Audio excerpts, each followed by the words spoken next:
titulado Ciencia y exploración de las cuevas más largas del mundo. We are going to start our last presentation, our last part of this journey that we have been having today. And this is called Science and Exploration of the World's Longest Caves. Para empezar, agradezco a todos los presentes. Muchísimas gracias por su interés, por su apoyo estando aquí. We're going to start with some words from Dr. George Benny, who kindly recorded a short video giving us his very positive spirit about this academic exchange. Vamos a empezar con el video. Bienvenidos. I'm Dr. George Venny, President of the International Union of Speleology and Executive Director of the U.S. National Cave and Karst Research Institute. On behalf of the International Union and its 262 partner organizations around the world, I welcome you to the International Year of Caves and Karst. The main purpose of the International Year is to teach the world what caves and karst are and why they are important to everyone. And that work begins with all of us. The theme of the International Year is explore, understand, protect, because we don't understand what we haven't explored. And we can't protect something unless we study and understand that thing to know its value and its needs. Caves, by their underground nature, are hidden and need special exploration to be understood. Hidden under the hills and plains of Kentucky is the Mammoth Cave system, the longest cave known in the world, which has been explored and studied for over 200 years. It has inspired many generations of explorers and scientists. Its passages have taught us critical lessons about how caves are created and form karst aquifers that are important water supplies for about 700 million people worldwide. Also found, hidden in this cave, are the remains of ancient explorers and, until their discovery, evidence of their mostly unknown cultures. Additionally, Mammoth Cave is one of the first major sites for the study of cave biology in North America. The caves of Quintana Roo have some similarities but important differences. These caves are doubly hidden because they are underground and filled with water.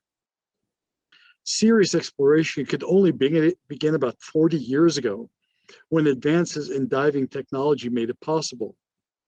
Sistema Sakak'tun and Oshbelha, the world's second and fourth longest caves, have a combined length of nearly 700 kilometers. The technical challenge to explore these and other neighboring water-filled caves is staggering. Study of these caves is producing stunning results about cave hydrology and biology in coastal areas, but especially in the discovery of human entry and activity far into these caves more than 14,000 years ago when sea levels were much lower. I've had the privilege to explore and study caves in both these areas, as well as extensive caves in other parts of the world. Each gives us great insight into the hidden worlds beneath our feet. What excites me about this exchange is its potential to discover and teach us far more than would be possible by studying any single cave, no matter how large. I regret not being able to join you in this meeting. I went to school in Kentucky and cherish my time there. Also, after 46 years of exploring and studying the caves of Mexico, I hold them and the Mexican people close to my heart. But it is the International Year of Caves and Karst, and I am in France, ready to attend the International Congress of Speleology, the largest event for the International Year. The Congress will end with a closing of the International Year, but it will only be ceremonial, because an estimated 1,500 cave explorers and scientists will be there together. The International Year will continue through the end of 2022.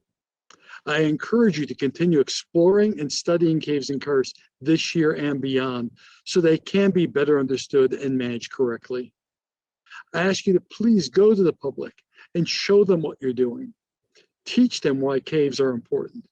Only with public support can caves and karst be fully protected. Please reach out to young people to teach them and excite them about caves and karst. They are our future. The greatest success of the International Year will be if they grow to become the next generation of explorers and scientists, but also lawmakers, land managers, and others who will support the protection and study of caves and karst for many decades ahead. Thank you for inviting me to speak to you.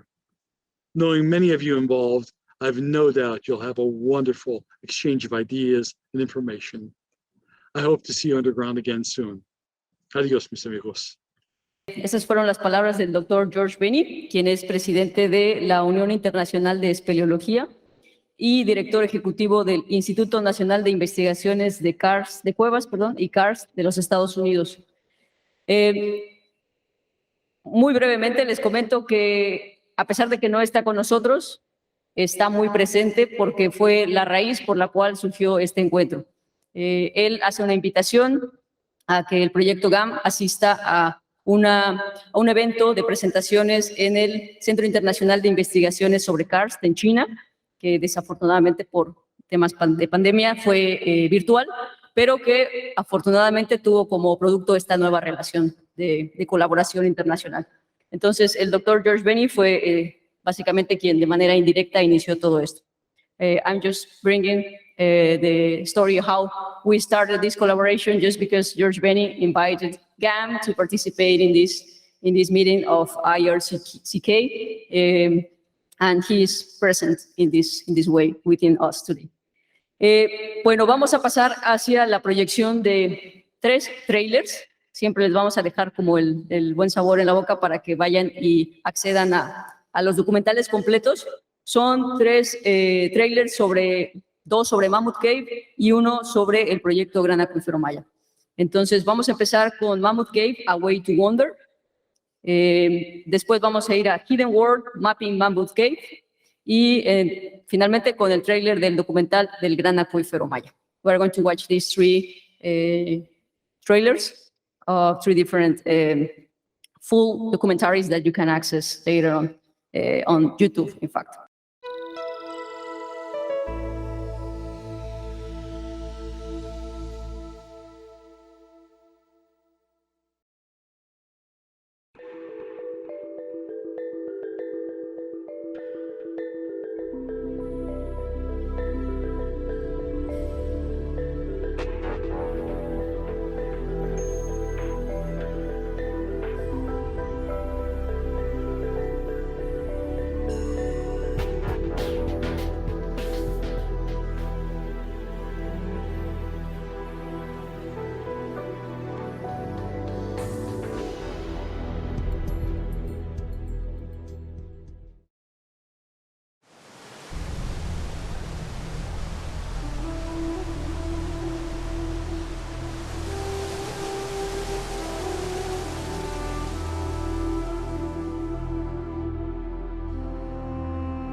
It took water and time, tens of thousands of years to form, drop by drop and level by level, becoming the longest cave system in the world. Mammoth Cave is at once dark, terrifying, and mysterious. What's beyond that black opening? Massive rooms, seemingly endless passages, and beauty beyond belief.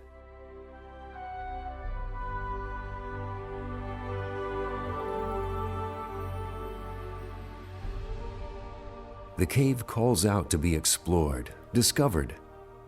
There's a legend about how the cave was discovered. There were some determined hunters chasing a wounded bear, and they stumbled on the entrance. But the cave was discovered before that, thousands of years before that. by those who felt the pull of the unknown. The Native Americans were in this area of Kentucky for a good 10,000 plus years. But by 5,000 years ago, they began exploring not just a few hundred feet, but probably several miles into the cave. And we have evidence of that in some of the deep passages. And it seems to be just for the purpose of exploring. I think like humans anywhere, if you saw a hole in the ground the size of the entrance of Mammoth Cave, and it just went on, you would be enticed or tempted to continue. Maybe each time you went in there a little bit farther each time. It's very cool to come to Mammoth Cave as an explorer and explore in the cave. I've been on some exploration trips where we're probably 2 miles from the nearest entrance, and you'll be in a passageway or crawling along, and you'll find a reed torch where they've, banged it on the ceiling to knock the charcoal off, and their pieces are still lying on the ground. So you realize, you've got all your gear on and, your synthetic fabrics to keep you warm and everything. And there was a Native American way back there, mining for some gypsum. So for me, that's this amazing connection between the present and the past that, like the caves really are this, like a time capsule. The only difference between that person and me being back there is, I'm using an LED light and, these fancy clothes, and they were back there with, straw shoes and a reed torch.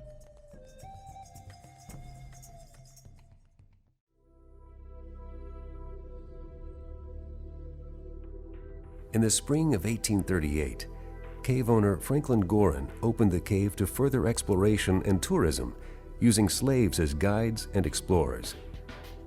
A young slave named Stephen Bishop made a name for himself and Mammoth Cave by opening new parts of the cave through his explorations.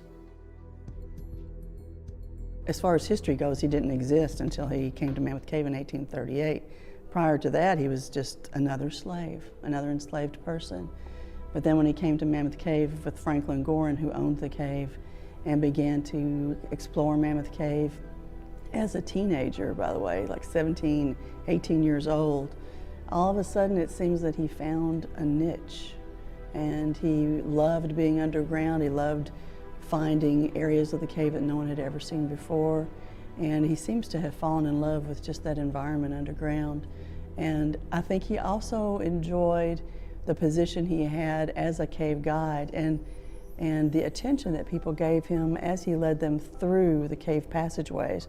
It was a unique situation for a group of white people, of Caucasians, to walk underground following a black man, a slave at that, and listening to his directions and doing what he said to do, stepping here, stepping there, handing you a lantern and saying, "Hold this." He had an atypical job for a slave, and he had to have authority about him. Not only that, he was an intelligent man. He learned to read and write. He was exposed to so many worldly matters that honestly my ancestors at the same time period probably had no clue of, because Stephen was enjoying days spent with people from Europe, scientists from all over the country who came to study Mammoth Cave.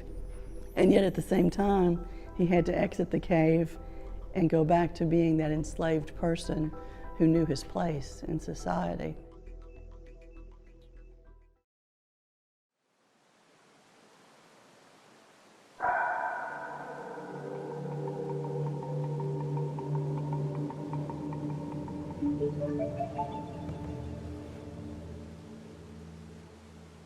A common theme for those who are drawn to the cave is a need to find those unexplored places, to be the first to set foot on virgin territory. In the 21st century, that there are still places that you can go that no human has ever been before is a pretty rare thing. The space shuttle, is flying over the Earth and mapping out mountains and all the features on the Earth. There are new mountains to find. Every single one has been mapped out by now. And it's easy to think that the world is just completely explored, that everything's used up. But there's places in caves, and not and other places on the surface that are harder to get to, but there's places in caves where literally you can go that no human has ever been before. And many of those places are in remote areas of jungles or places that are very difficult to get to. And Mammoth Cave, we can have that experience, but it's here in rural Kentucky. You can drive right up to the entrance, and the cave is so extensive that there are passages, many passages that are still not explored. And for many people, the experience of traveling somewhere where you are the first person ever to go there to put footprints on the ground is really, it's almost like a drug to some people, that it's an experience that is just so overwhelming to some people that it really kind of draws you to go to a lot of effort to try to put yourself in that situation. When you're in a cave that no one's been in before, you definitely get that man on the moon feeling. You can walk into a room where you leave the first footprints in that room. 100 years, 200 years from now, when people come into that room again, yours will still be the footprints there. So it's a very rare privilege to go somewhere where you can actually be the first human to see something, where you don't have, a huge government funding you. So, you can just buy a helmet, buy the knee pads, and go explore a cave. So how many places on the earth can you say that, well, no one's ever seen that mountain, or no one's ever been to that ocean? Well, you can still say that about caves because you can't see caves, so you don't even know if they're there. So the challenge is to find a cave, and if you find something, it's pretty guaranteed, if it was hard to find, that no one's ever been there before. And so, you get to be the first one to put footprints in Virgin Passage. And that, just from the purely exploration point of view, that's pretty darn exciting. It's like going to the moon almost.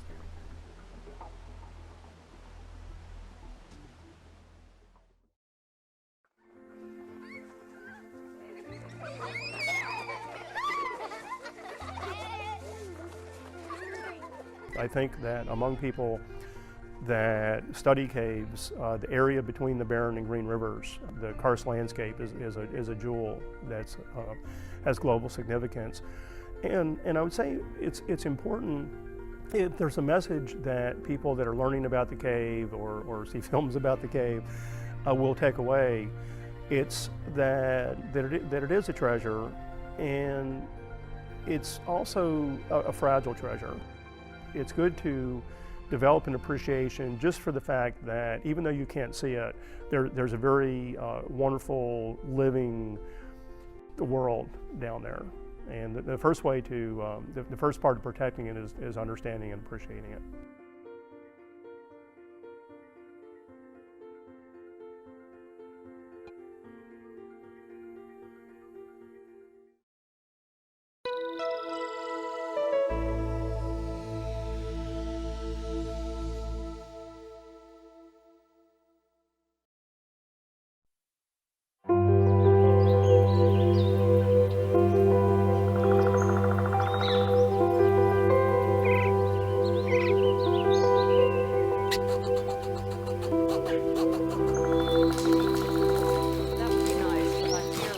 Exploration is at the heart of the human experience.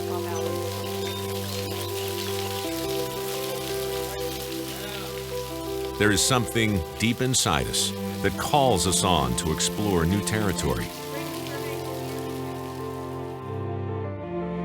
to see beyond our daily travels.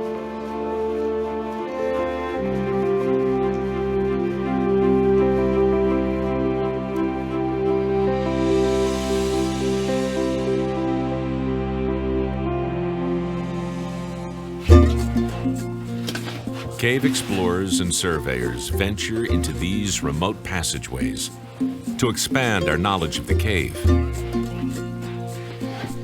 The distance is 23. Okay, 2, 3. Left, 5. 5.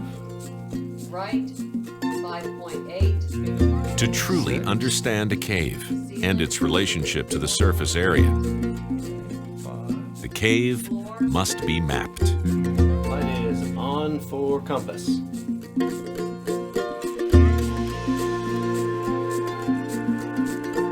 Mapping and exploration of the Mammoth Cave system is a process that is never ending. We all have a natural curiosity, and Mammoth Cave is definitely a mysterious place. It's a hidden world, and when you see that gigantic entrance outside in the woods, the natural curiosity in us all is going to want to go see what that's all about. I think that happened generations ago, and I believe that it will continue for many more generations.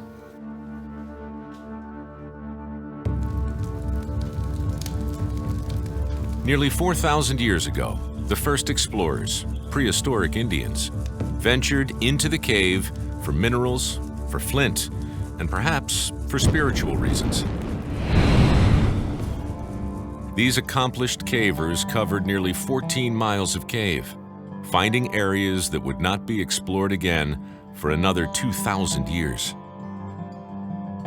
One of the first explorers to try and render a map of the cave was enslaved African-American Stephen Bishop. Exploring off the beaten path in the 1830s, he mapped as much as 20 miles and gained international fame. In 1908, a young German visitor, Max Kemper, guided by Stephen Bishop's grandnephew, Ed Bishop, spent 8 months exploring and mapping Mammoth Cave. Kemper's accurately engineered map helped to establish the foundation for modern cave surveying. In this same time period, the Flint Ridge Cave system was being explored and mapped by others. Nearly a decade later, local explorer Floyd Collins found a massive cave passage that he named Great Crystal Cave. But cave exploration is not without peril. When Collins was trapped in a cave, his rescue effort made national headlines. The rescue effort was unsuccessful, and Collins ultimately died of exposure.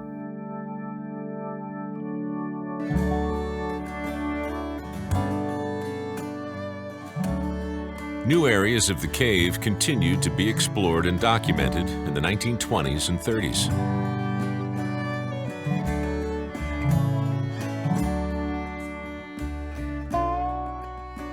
Cave guides Leo and Claude Hunt and Pete and Carl Hansen ventured through a dangerous passage in 1938 to find a place of stunning gypsum and dripstone formations. New discovery was now on the map.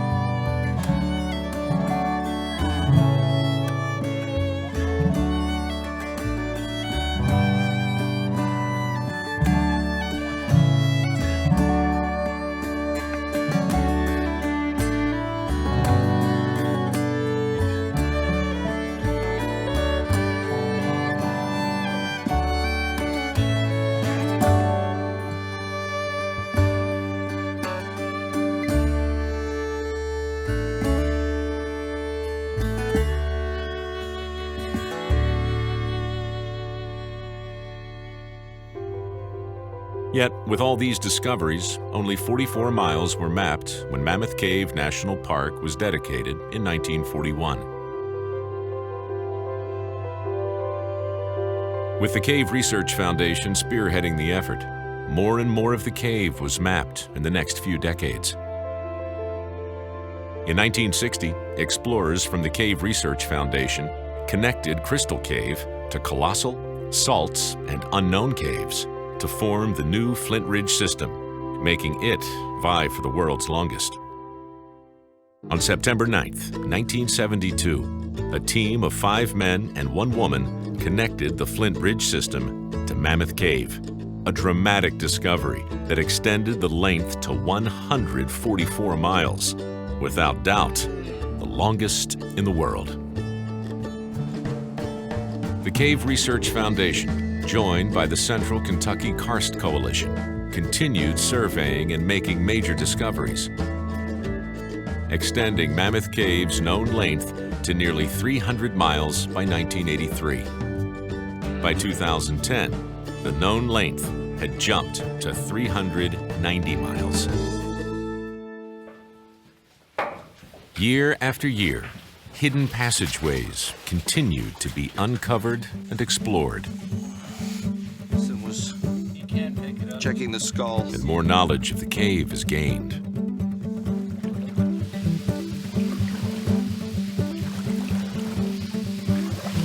Once you get the experience of being in the cave and finding some of these new places, some people say you get kind of bit by the cave bug, and it becomes more than a hobby, but almost an obsession, something that you just want to keep coming back and see all that you can. Sometimes the smallest passages lead to the biggest discoveries.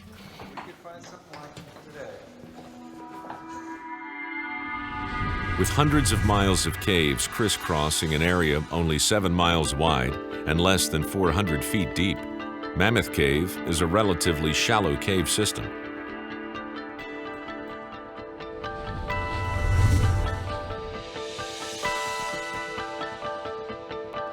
The historic tour route includes the oldest toured section of Mammoth Cave, so it's had the most visitors over the years. Using 3D laser scanning technology, caves can be mapped in great detail, creating perspectives of Mammoth Cave that have never been seen before.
You just get fascinated with the puzzle. And Mammoth is, for me, the biggest and most interesting puzzle because I've been in a lot of caves. They all ended eventually. This cave just keeps going and going and going.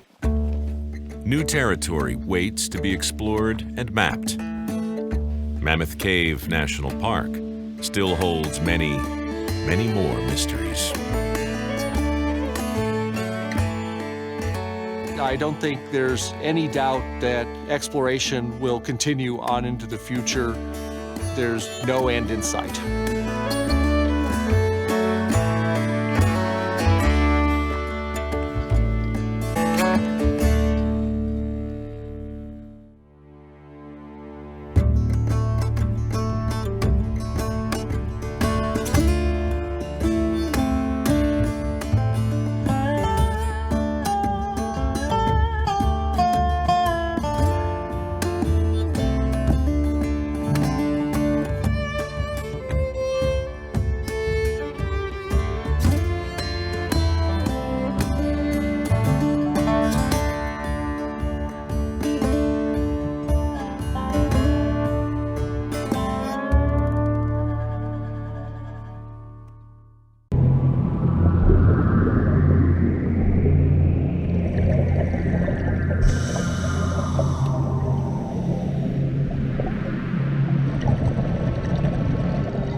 El Gran Acuífero Maya no solo es una nube de sueños, es un arcón de tesoros naturales y de conocimiento invaluable, del presente y del pasado, todavía en gran parte inexplorado.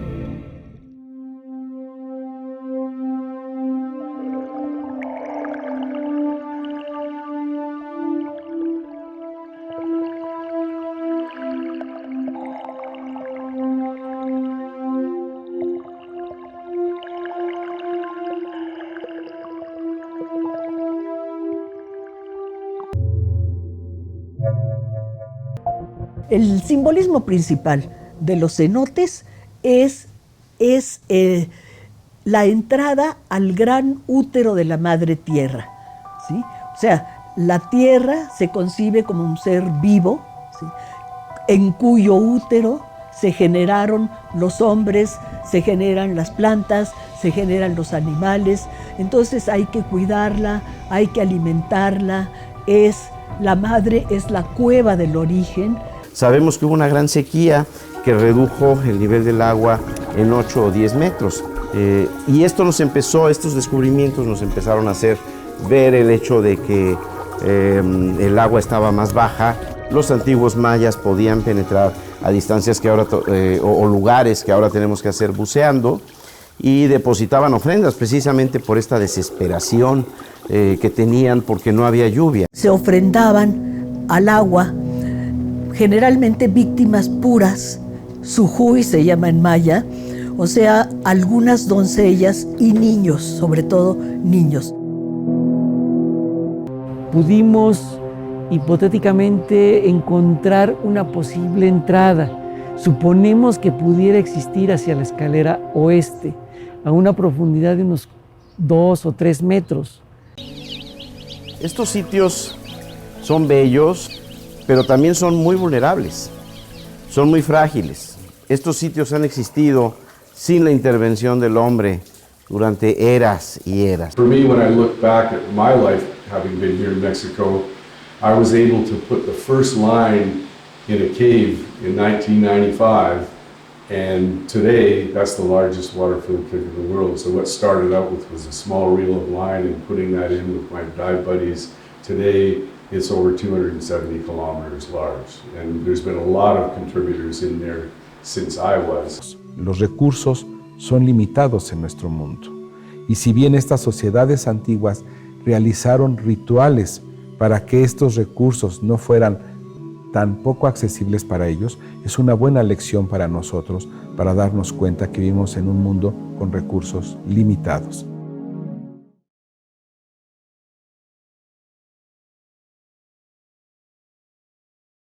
Vamos a pasar a la relatoría del documental basado en 2 presentaciones. Vamos a tener al doctor Guillermo de Anda, quien es investigador adscrito a la Coordinación Nacional de Arqueología del INAH y director general del Proyecto Gran Acuífero Maya. Dr. Guillermo de Anda is going to give us a presentation, and later on we are going to have an exchange of comments between Dr. de Anda and Dr. Chris Groves. Dr. de Anda is a researcher from the National Coordination of Archaeology of INAH, the National Institute of Anthropology and History, and General Director of the Proyecto Gran Acuífero Maya. El doctor Chris Groves también va a participar en con una presentación. Él es profesor distinguido de hidrogeología de la Universidad del Oeste de Kentucky y director del Laboratorio de Hidrología Karst en Kentucky. Dr. Chris Groves is going to go after Dr. de Anda. He is a distinguished professor of hydrogeology at the Western Kentucky University and general director of the Crawford Hydrology Lab. El doctor Chris me pidió que esta presentación sea a nombre de su equipo, que es él mismo, la doctora Patricia Cambesis, el doctor Rick Toomey y la doctora Liam Bledsoe. So Dr. Chris asked me to say that this presentation is from all his team, himself, Dr. Cambesis, Dr. Rick Toomey, and Dr. Liam Bledsoe. Los invito a pasar a los dos. I invite you to come up. Y empezamos con tu presentación, Memo. We're going to start with Guillermo de Anda presentation. Buenas tardes, ¿cómo están todos? Es un gusto estar aquí otra vez con ustedes. Hoy en la mañana tuvimos un simposio de intercambio académico entre este maravilloso grupo de Mammoth Cave y Gran Acuífero Maya. Claro, un poquito más cargado hacia la arqueología, que es mi pasión y mi forma de estar aquí presente. Hemos platicado mucho del Gran Acuífero Maya y tengo que mencionar Zacactún, la cueva inundada más larga del mundo, que pues lo decía el doctor Groves y hemos platicado con el grupo de Mammoth Cave ampliamente. Probablemente este sistema inundado supere a Mammoth Cave en un momento, pero probablemente Mammoth Cave saque algunos otros pasajes y supere otra vez a Zacactún. Lo que es maravilloso es que haya ciencia subterránea, que haya ciencia ahí abajo, en lugares que son incomparables en la naturaleza. Yo lo mencionaba en la mañana y ahorita escuché al doctor Groves decirlo en el video. Son lugares en donde probablemente todavía podemos encontrar sitios donde no ha habido ningún nombre antes. La última frontera de la exploración en nuestro planeta son las cuevas. Y esto es algo sorprendente, que todavía haya cosas por descubrir, por explorar en este planeta. Porque tenemos un planeta interno que es precisamente todo lo subterráneo, como nos lo indica el mapa de Saskatoon, un mapa sobrepuesto, con todos los otros sistemas que lo rodean. Vemos en rojo Saskatoon y en amarillo muchos sistemas más que conforman, de hecho, kilómetros, miles de kilómetros de cuevas, de acuerdo al sistema de Quintana Roo de catalogación de cuevas, el Quintana Roo Speleological Survey, que es una asociación independiente civil. Simplemente Playa del Carmen y Tulum debe haber cerca de 2,000 kilómetros de pasajes inundados. Pero bueno, ¿qué significa todo esto? Independientemente de la última frontera de la exploración en el mundo, la geografía de lo invisible. A mí me encanta participar en estos eventos y enseñarle a la gente lo que hay allá abajo. Platicaba yo hace rato con una persona y le decía, ¿has preguntado, has hecho encuestas a la gente y le has dicho, ¿de dónde viene el agua? Pues del grifo, ¿no? Pues sí, pero ¿cómo es que llega así a tu casa? Y mucha gente no sabe responder y no entiende el hecho de que el agua que nosotros estamos consumiendo y hemos consumido aquí en esta península proviene del acuífero subterráneo, del Gran Acuífero Maya.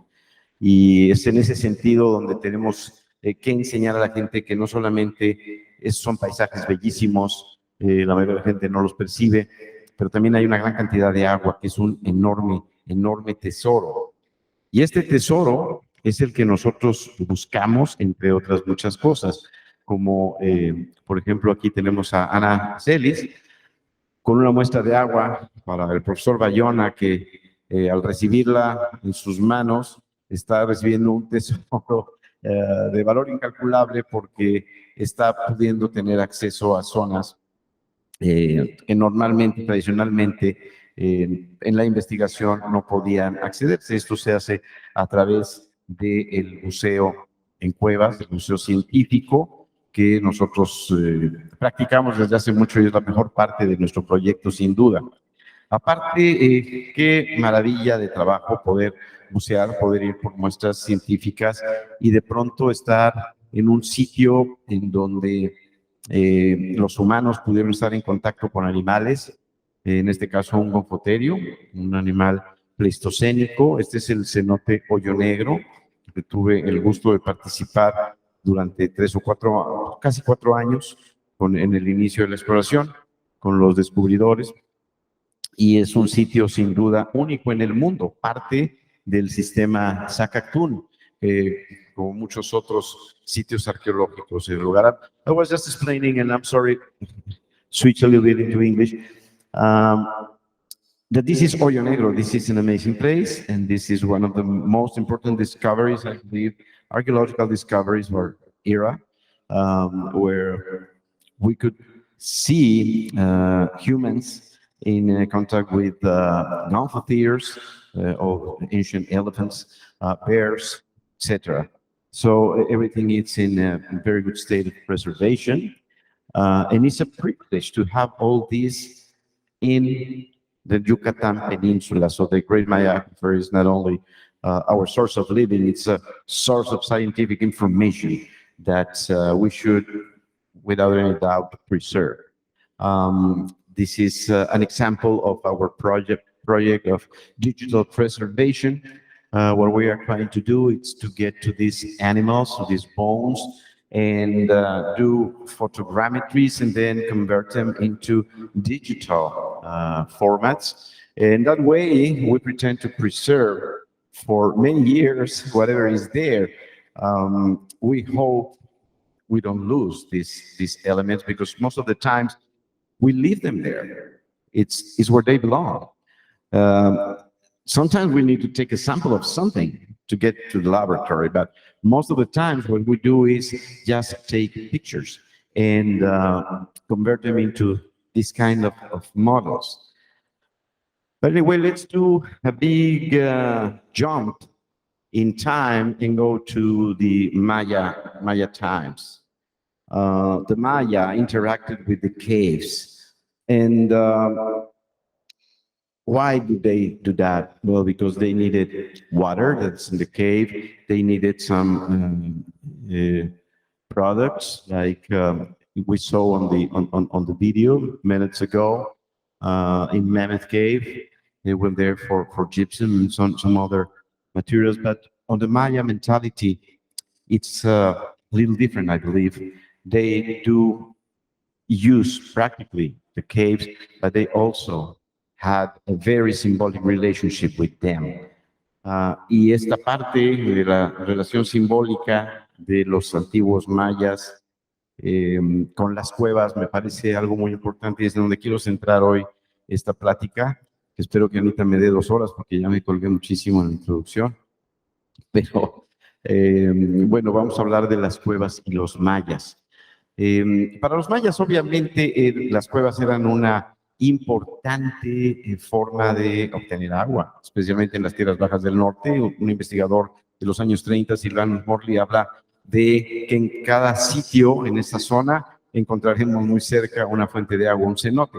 Esta es una litografía maravillosa que ustedes deben identificar de Catherwood Stevens en Bolonchen, en Campeche, en una gran sequía en el siglo XIX, donde la gente está yendo a través de una enorme escalera para llegar a la apreciada agua y poderla subir a sus viviendas. Sí, definitivamente la parte práctica funcional de las cuevas es importante y sirvió para la sobrevivencia, pero cuando uno ve una foto como esta, que por cierto la pueden ver y leer en una historia increíble de National Geographic del año de 2013 que nos hicieron a nosotros, esto es parte de esa historia, de foto de Paul Nicklin, que se llama El otro mundo de los mayas, está en internet seguramente, y allí empezábamos a plantear algunas cosas como el hecho de que los mesoamericanos utilizaban las cuevas para utilidad, sí, obtener agua, sí, pero la carga simbólica pensamos que es mucho, mucho mayor de los antiguos mesoamericanos para entrar a las cuevas. The symbolic meaning of caves, we believe, are way more important for the ancient Maya than the practical function. What I mean is that they, of course, get water from the cenotes. They, of course, sometimes get sascab, white soil from some mines, but we have seen open sky mines that are perfectly usable by the ancient Maya, but we have seen sometimes little things like modifications of a cave, like what we are looking at. This is Hortun Cenote in Chichen Itza, where they're modified the entrance of the cave and make a perfect square, perfect rectangle to allow the sun to get in there twice a year so they can make astronomical observations.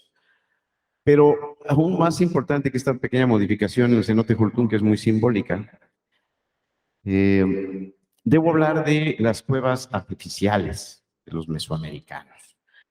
Bueno, artificial creo que es un error. Las cuevas hechas por el hombre, como esta magnífica cueva en Teotihuacán, extraordinariamente excavada por los arqueólogos del INAH. Sergio, ¿cómo se pide Sergio Toño? Perdón. Sergio Gómez, perdón, un gran arqueólogo que hizo una gran excavación, pero me extraña que a la fecha se le siga diciendo a esto es en la Ciudadela, templo de Quetzalcóatl, hicieron un túnel para llegar de alguna manera al centro de la pirámide, y este túnel contenía más de 200,000 ofrendas. Este túnel contenía incluso mercurio y se especula que este mercurio simulaba ríos en el inframundo. Este túnel tenía incrustada en partes de la pared y del techo algunos minerales que brillaban para simular las estrellas. dentro de un inframundo, dentro de otro planeta. Podemos llamar esto un túnel. Realmente esto no es un túnel, creo que es un error. Esto es una cueva sagrada. Esta es una cueva de origen. Esta es una cueva importantísima. Para los antiguos mayas y mesoamericanos, el concepto cueva era una parte importantísima de su cosmovisión, de su cosmogonía. Y están fabricando cuevas donde las necesitan, porque necesitan ese simbolismo sagrado de unirse a la matriz de la tierra, de donde todo proviene. Y esto es lo que hemos estado viendo en algunas modificaciones de cuevas en Mesoamérica. Teotihuacán es sin duda un importantísimo ejemplo de esto. Xochicalco, hay una pirámide en la cual se aprovechó una oquedad y se hizo otra cueva hecha por el hombre para que entrara de manera muy especial la luz también durante el paso cenital del sol. En el área maya hemos visto muchas modificaciones de cuevas. Creemos entonces que la cueva tiene una carga infinitamente más simbólica para los mesoamericanos que práctica, sin denostar el hecho de que de ahí tomaban agua, sí, tomaban materia para construcción, materiales, etcétera. Y creo que esto es algo que hay que tener muy en consideración. Es por esto que es importante estudiar el simbolismo de, por ejemplo, los sacrificios. ¿Por qué se está utilizando las cuevas como un lugar específico para mandar mensajes a los dioses? En este caso hablemos del cenote sagrado de Chichén Itzá. Why the ancient Maya used caves, cenotes, and modified them to accomplish something related specifically to please the gods. We see a good example of that, even though it's not a modified cave. This is Holtun, once again. In Chichén Itzá, the sacred cenote. The sacred cenote is so famous because of the fact that beautiful young women were offered to the gods. We know that this is not accurate.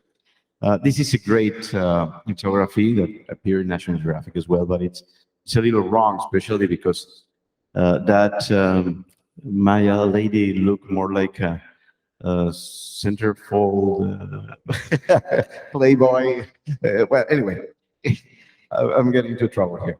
But yeah, we know about this cave, and we know that this very brave man, Mr. Edward Thompson, consul of the United States in Merida in the beginning of the 20th century, he was a brave man and got in there, and he's one of the first ones. He was actually looking for gold, but he reported a lot of skulls from there, and he bring up a lot of skulls from the sacred cenote. Then over the 60s, there was this new enterprise by INAH, and they bring out a lot of skulls again, a lot of bones, and I had the amazing opportunity to analyze them, and I know now that there is 137 individuals. Tuve el privilegio de que después de el señor Edward Thompson, no lo conocí porque soy un poco más joven, pero que después de eso, cuando Piña Chan, a través del INAH, hizo una excavación en el cenote sagrado en los años 60, el material que quedó ahí, yo en los años 80, pude analizarlo en el Museo de Antropología y tuve el gran privilegio de encontrar muchas marcas rituales, es decir, encontramos que no solamente no eran doncellas, sino que la mayoría ahí de los individuos eran niños entre 3 y 11 años de edad, cuando digo la mayoría, un 78%, y la mayoría de los adultos eran varones. Y estas son algunas de las marcas que encontramos. Entonces, ¿por qué esta fuerza, este afán, este intento por comunicarse con los dioses a través de los cenotes y las cuevas, entregando incluso lo más preciado que tiene el hombre, que es la vida? Bueno, precisamente por esto que les estoy platicando, este simbolismo importantísimo que tienen las cuevas y cenotes, mucho más que de una función práctica. Esta es una gran foto de Paul Nicklin también, del cenote Holtun, tratando de poder fotografiar el paso cenital del Sol. No lo logra Paul Nicklin, lo logra una compañera, una colega del proyecto, que hablé de ella, después de muchas tormentas tropicales, de varios años de no poder fotografiar el fenómeno. Carla Ortega toma esta fotografía comprobando en un paso cenital del Sol que la luz no solamente llega a la superficie proyectada como un rectángulo en la forma del cosmos maya, sino que llega hasta los 52 metros de profundidad. We had the opportunity to prove the fact that this is a solar observatory because when we try to photograph the event of the zenith passage of the sun, one happens in May, the other one in August. But we had a lot of tropical storms. This is why I showed this picture before. And Paul Nicklin, an amazing National Geographic photographer, a good friend of mine, it's amazing that he couldn't get this picture, and actually was accompanied by one of our project's photographers, actually Carla Ortega, I just mentioned before. So we could prove the fact that the sun is going right on the middle on these specific days, thanks to this photograph. There's a lot of offerings in there. I need to hurry up. Hay muchísimas ofrendas puestas en esta repisa natural y tengo que apurarme porque el tiempo se me está agotando. No quiero ni voltear a ver a Anita, pero para que podamos tener también una pequeña sesión de preguntas y respuestas, espero que respuestas. Es importante hacer notar que esta ofrenda estuvo seca, es decir, fue depositado en seco, cuando el cenote probablemente tenía una menor profundidad. Aquí está una fotogrametría de la ofrenda. Quisiera presentarles un pequeño video.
Jesús, María, tocaba Dios me enví, tocaba Dios Espíritu Santo.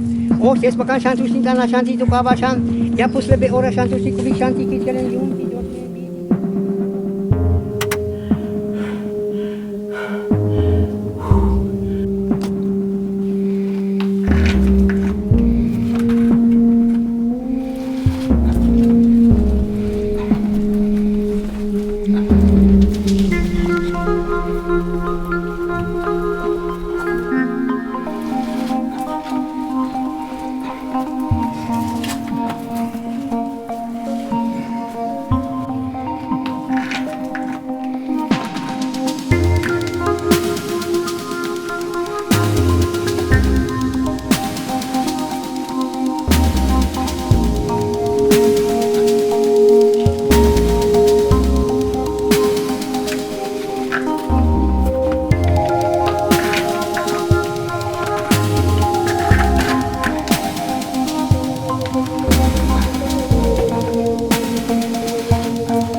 estamos en un lugar tan sacro o más que el cenote sagrado o la cueva de Balancanché. El lugar es extraordinario. Y ahora viene una etapa de documentación fina, protección y conservación de este maravilloso y único lugar.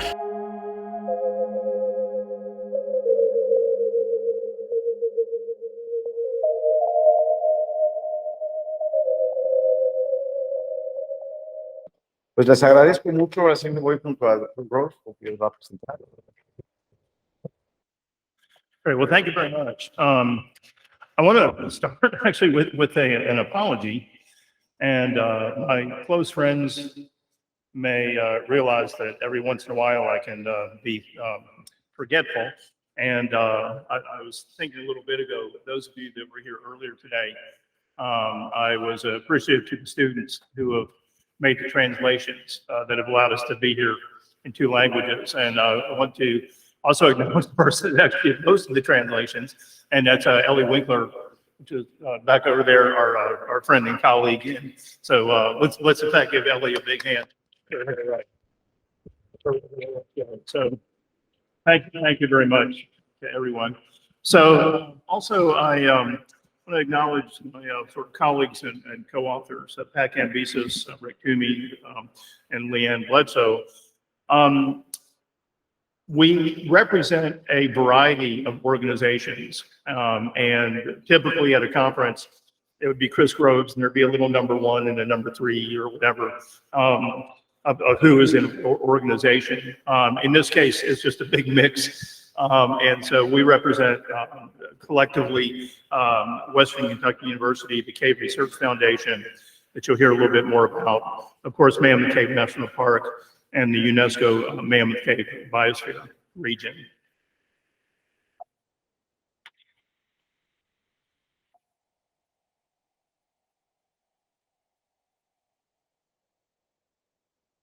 Let's see this one.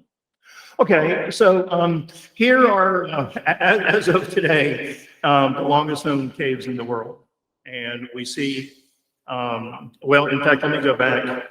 I've given many talks about the Mammoth Cave system. For the first time, I've labeled this the longest cave in the world as of today. And so that's kind of a theme of my discussion. So this is the list of the longest cave, the longest known caves in the world. Mammoth Cave at 676. We've seen earlier today number 2 and number 4 here in Quintana Roo. And I'll point out number 10 at the bottom there is Fisher Ridge Cave, which is also in Mammoth Cave, or part of it is in Mammoth Cave National Park. They're close by. So Mammoth Cave is by far the longest, 676, and the next term is 377. As I know, I'll say for now. But the caves are still being explored. And so we don't know what really is the longest. We know what is the currently known length of these caves. So I know, and I've noted earlier this year for the first time, if you look at the list, I consult this list regularly. And around March, I noticed for the first time, if you take the length of Sistema Sakakun and Ashbel Ham, and you add them together, they now exceed the length of Mammoth Cave. And I've watched this for years, and this is the first time that that's happened. So what happens is, if these caves connect, Sakakun becomes the longest cave in the world. Okay? That's assuming the convention that the longer cave continues to keep the name. However, what happens, Mammoth Cave and Fisher Ridge Cave are within maybe less than 100 meters. There's not a way through yet. If they connect, then we're at 895 kilometers. And once again, it's the longest cave in the world. So what this means is that really, since they're still being explored, we really don't know. What we know about and what is the total are not the same. So a major discussion for us in our collaborations this week is where is the actual longest cave in the world? Not the longest known cave, but where is the longest cave? And I've become convinced through deep thought this year that in our lifetimes, we simply do not know. These caves will very likely still be having new discoveries when all of us are gone. And so at any moment, this could be, or that could be, but the job will not be finished in our lifetimes, I don't think. And so, so I look at it now, essentially, it's a tie in the sense that what we know is these are the longest caves in the world. For scale, from these, I'm sorry, I've had the English up here. So to review, so here are the two Kentucky caves and the two Kintanaroo caves. If these connect, Sakakun becomes the longest cave in the world. Right? If then these connect and they are within 100 meters, it's not imminent. They may connect, they may not, but it becomes 895. And so what this means is that we don't know what the longest cave is.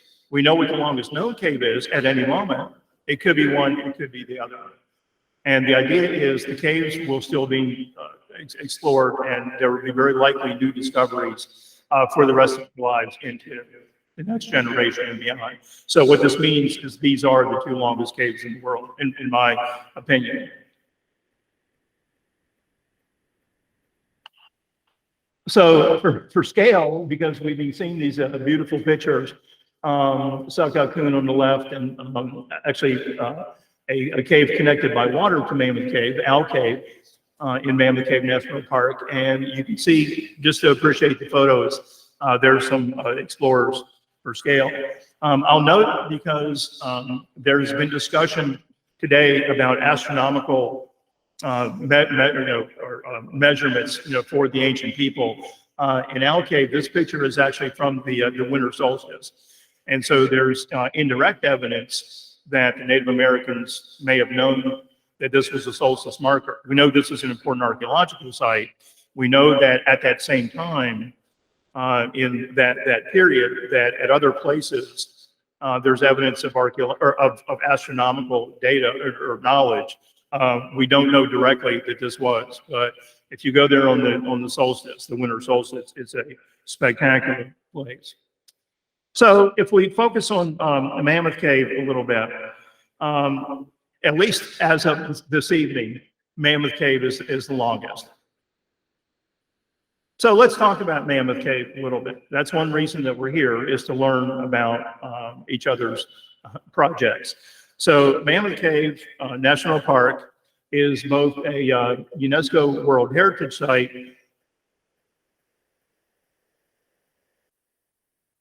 and an International Biosphere Reserve. The World Heritage Program designates places for both for globally significant either cultural or natural values. The International, or the Man in the Biosphere Program, these are both UNESCO programs. The Biosphere Program designates places of global significance for biodiversity.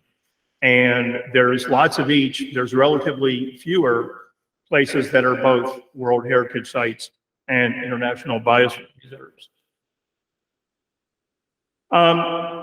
Ancient people began exploring the cave about 4,500 years ago in the deepest evidence.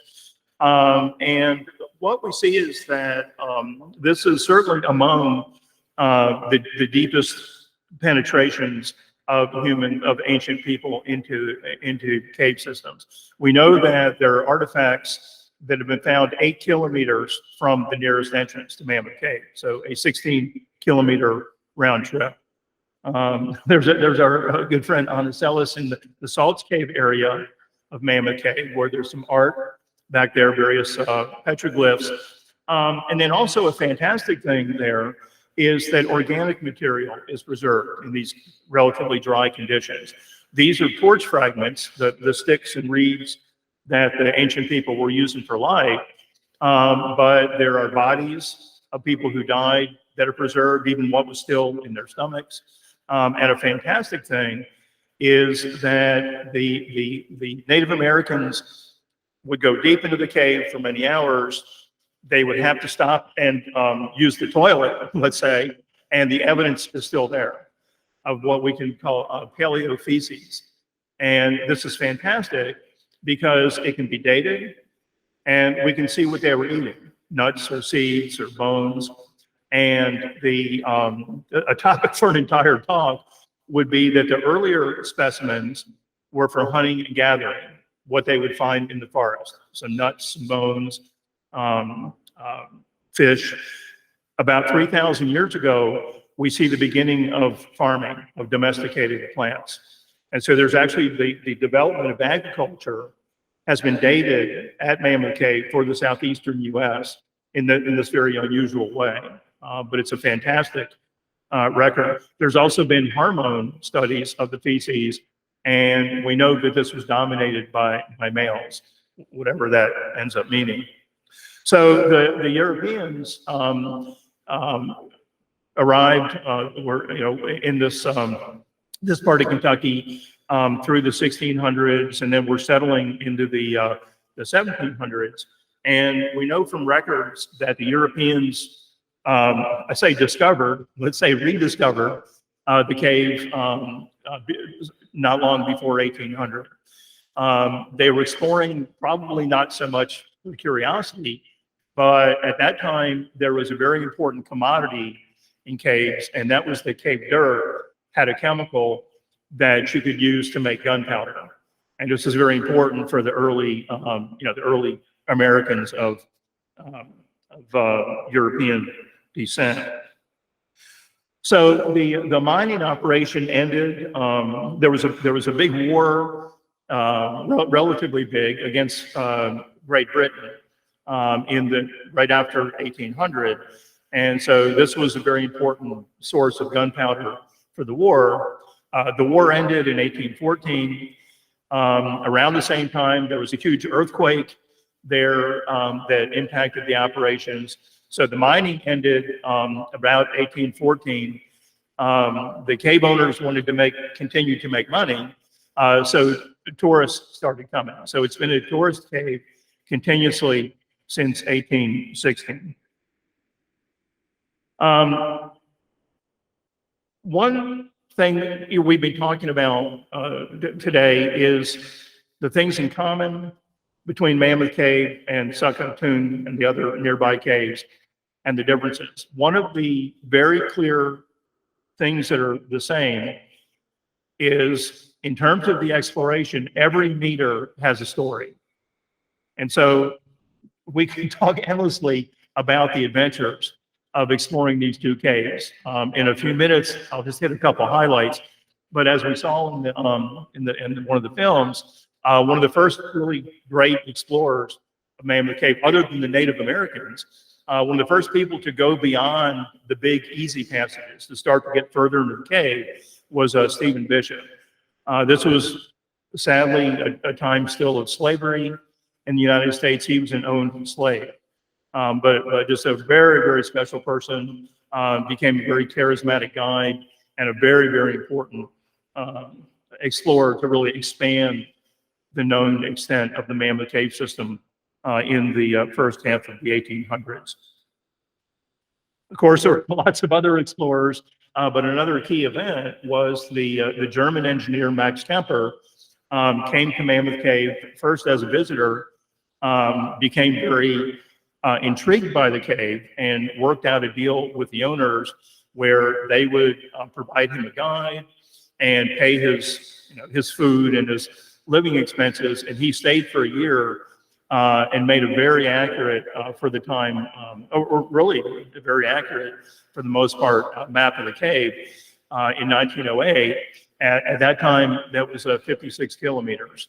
And until the 1960s, this was the best map of Mammoth Cave. It was hidden away, it was lost for many years. But the Kemper map is a treasure for those people that studied the cave. His guide was Ed Bishop, that was, of course, this was after slavery, and it said that Ed Bishop was actually the great nephew of Stephen Bishop. However, there's not documentation of that. And there's some idea that because Stephen Bishop was so famous, this was a marketing strategy. So they may have been related, they may not, we'll never know. But certainly he was the guide to Max Kemper. So still, meter by meter, this continued. Floyd Collins, well, what's happening? Let's see. Oh, this Floyd Collins on the left was a very famous explorer. The main reason he was famous because he died in the cave. He was trapped and in a nearby cave, trying to find a new entrance to Mammoth Cave. Also motivated by money. And there was a great attempted rescue over more than a week. He died in 1925, but it brought great international attention to the cave area. Other discoveries, Pete Hansen, Theo Hunt, and their colleagues. So a major thing happened originally in the 1940s into the 1950s. And that is to the east of Mammoth Cave. Now, Mammoth Cave National Park started in 1941, and just to the east was another ridge called Flint Ridge. And cavers unaffiliated with the National Park Service were finding several big caves over there, very big caves. They were exploring the cave without the permission of the National Park. They were going into entrances outside and sneaking in underground. They were trespassing in entrances in the park. And bit by bit, they connected these great caves. And eventually by 1957,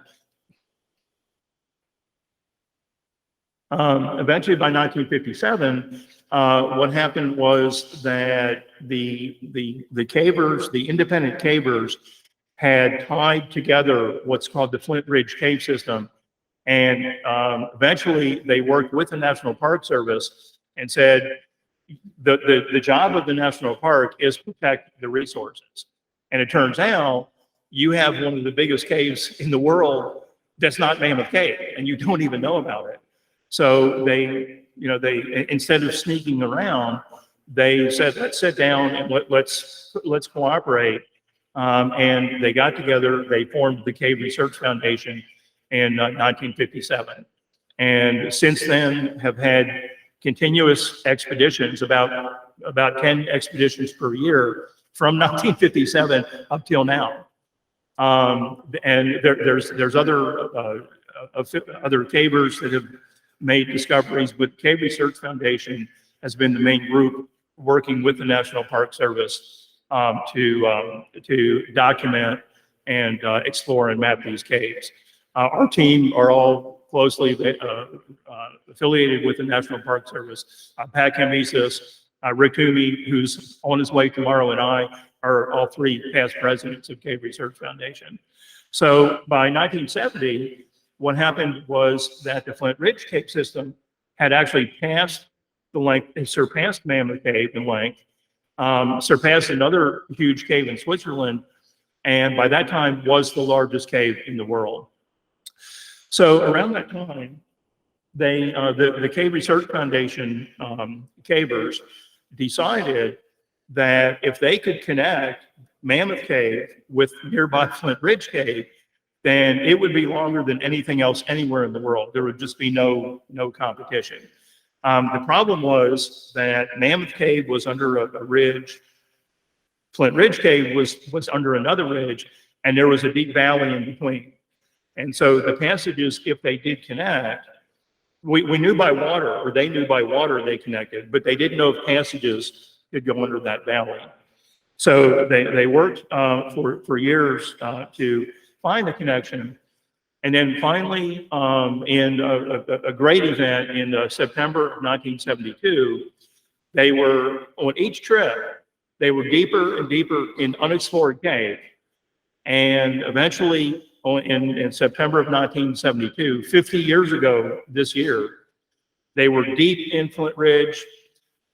They came out through a small crawlway, nearly flooded, and there was the tourist trail of Mammoth Cave. And they had connected at that time somewhere over 200 kilometers. The nice thing is every trip that they were going in, they were going deeper and deeper and deeper into Flint Ridge. These were long, difficult cave trips. When they finally got through, they came out on the tourist trail and in fact up a tourist elevator to come out of the cave. And since then, from September of 1972 up until at least tonight, this has been the longest known cave anywhere in the world. We'll see what happens as we continue. Yeah, 230 at that time. So other caves have been found. The cave has grown two ways. One is by mapping within Mammoth Cave and extending the passages. But also other caves have been found separately, explored to great length, and then connected in. And a major one was Roppel Cave, which was discovered in 1976. They got up to 77 kilometers, and then in 1983, it was connected. That was a crazy story because not long before that, there was two different cave trips, both secret. There was a lot of secrecy. I'm sure there's no secrecy here in Mexico, but in Kentucky, we have some. There was two separate cave trips into two different caves, both found unknown to each other, major underground rivers on the same day in two different caves. Right? One thing led to the other. They were the same river, and the connection was made with relative ease. So it connected in 1983. At that time, 480 kilometers. So sometimes it's bit by bit by bit. Other times, here's 10, 20, 30, 70 kilometers added in.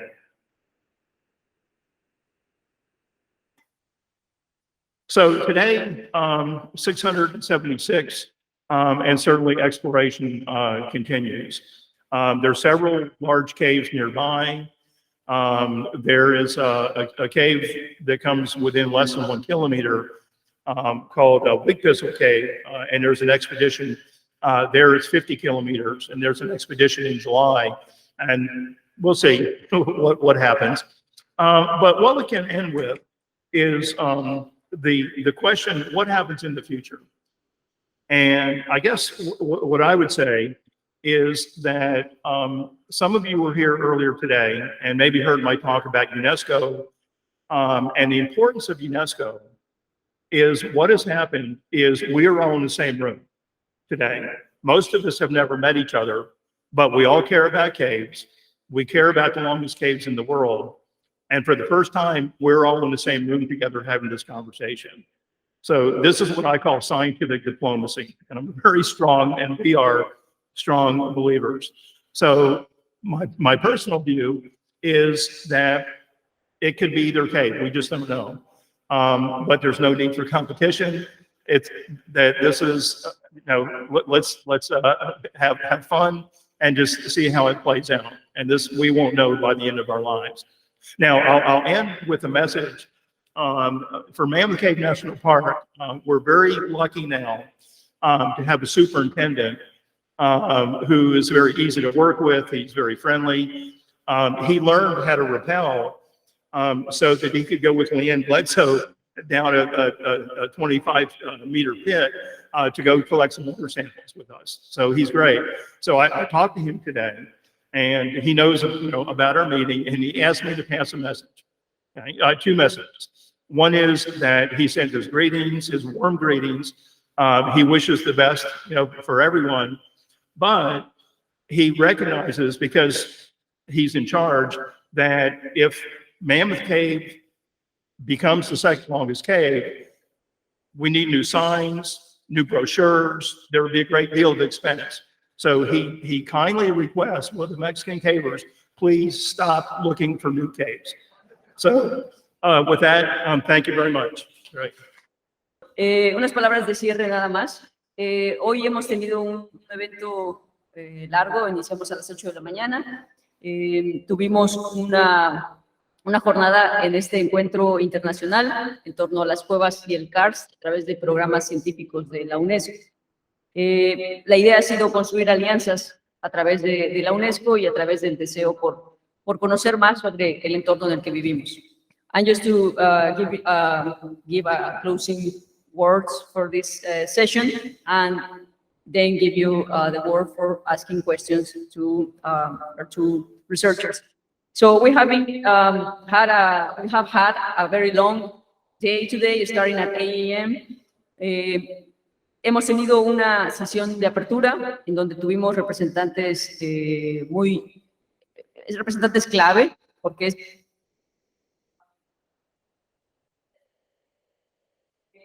hemos tenido la participación de la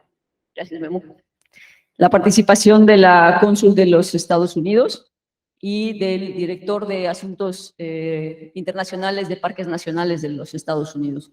El haber podido convocar a estas personas que escucharan el deseo que existe por colaborar entre grupos de investigación de dos diferentes naciones es un paso importante. So we had this morning the opening session with the participation of the American Consulate in Merida, but also with the participation of the Director of International Affairs of National Park Service in the United States. And just having these two persons makes an evidence that we are willing to collaborate between two nations just because we are interested in preserving our resources. Tuvimos también un simposio en donde el objetivo fue que investigadores locales de diferentes universidades, como la sede, la Universidad del Caribe, el Ciencia y la Universidad Tecnológica de Cancún, pudieran conocer el ámbito de trabajo de otros investigadores dentro de los invitados que tuvimos el día de hoy. Y solo faltó estar durante la comida para ver que ya empezaron a intercambiar tarjetas, a platicar, y ese era el objetivo. So after the opening session, we had the symposium. The evidence of the success was just watching researchers from two nationalities working, speaking together during the lunchtime, and then starting to have conversations around how to collaborate. I think that's an evidence of the success we are having today. Y estamos haciendo todo esto tratando de hablar más de un lenguaje. Y no solo estoy refiriéndome al español y al inglés, sino el lenguaje también de los administradores, de los estudiantes, el lenguaje de quienes toman decisiones, el lenguaje de los propietarios, de nuestro caso en México, de los cenotes, de las cuevas. Y los sistemas kársticos, como hemos visto hoy en esta larga jornada, nos exigen hablar más de un solo lenguaje.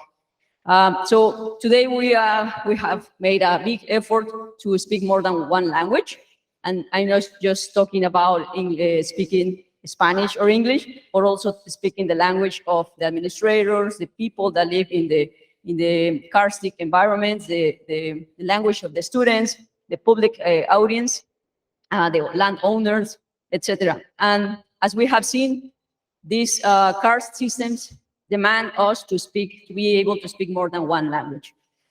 El lenguaje de la ciencia es el que nos reunió el día de hoy, pero alguien dijo que los límites de mi lenguaje son los límites de mi mundo. Scientific language is the one that made us be together today, but also somebody said that the limits of my language are the limits of my world. Entonces, la idea es empezar a buscar maneras de, como lo dijo el doctor George Benny, llegar a más gente, a más públicos, y lo más importante, preguntarles qué es lo que ellos necesitan, saber qué es lo que requieren, más que asumir que nosotros sabemos qué necesitan.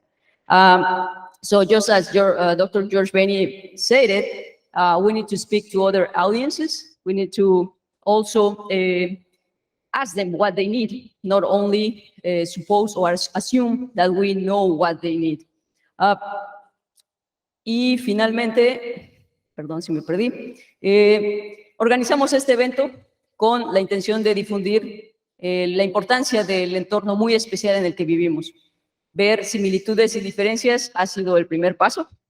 We organize all this activity today in order to foster more conversation around the importance of this special environment where we are living at.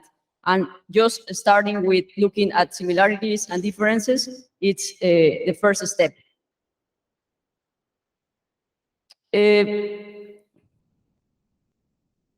Hemos encontrado una conexión, no es necesariamente la conexión de la cueva más grande, pero una conexión para empezar a trabajar entre dos grupos de trabajo de manera internacional. ¿Vemos una competencia de lograr quién tiene la cueva más grande o vemos una oportunidad? Yo creo que la mayoría hoy llegamos a la conclusión aquí, desde el punto de vista científico, de que vemos más una oportunidad basada en el deseo de conocer más para preservar mejor. We have found a connection, maybe not the connection towards the largest cave and who owns it, but we are finding, I think, and I believe you agree with me, that from the scientific point of view, we have found an opportunity to, based on the desire to know more, to preserve better our resources. Quiero finalmente agradecer, antes de pasarles el micrófono para que hagan sus preguntas, Leanne Bledsoe, entre el grupo de investigadores que viene, fue la persona que inició todos los trámites burocráticos, que no es poca cosa, para que sucediera mi visita hacia el Parque Nacional Mammoth Cave y también para que ellos pudieran venir posteriormente. I want to thank especially to Leanne, because she started and she did all the paperwork necessary to make this happen. I'm talking about my flight and all my visits, all my agenda. She prepared it all, and also she worked on the agenda with me to make this happen, that you are here. So thank you very much, Leanne. Le podemos dar un aplauso, por favor.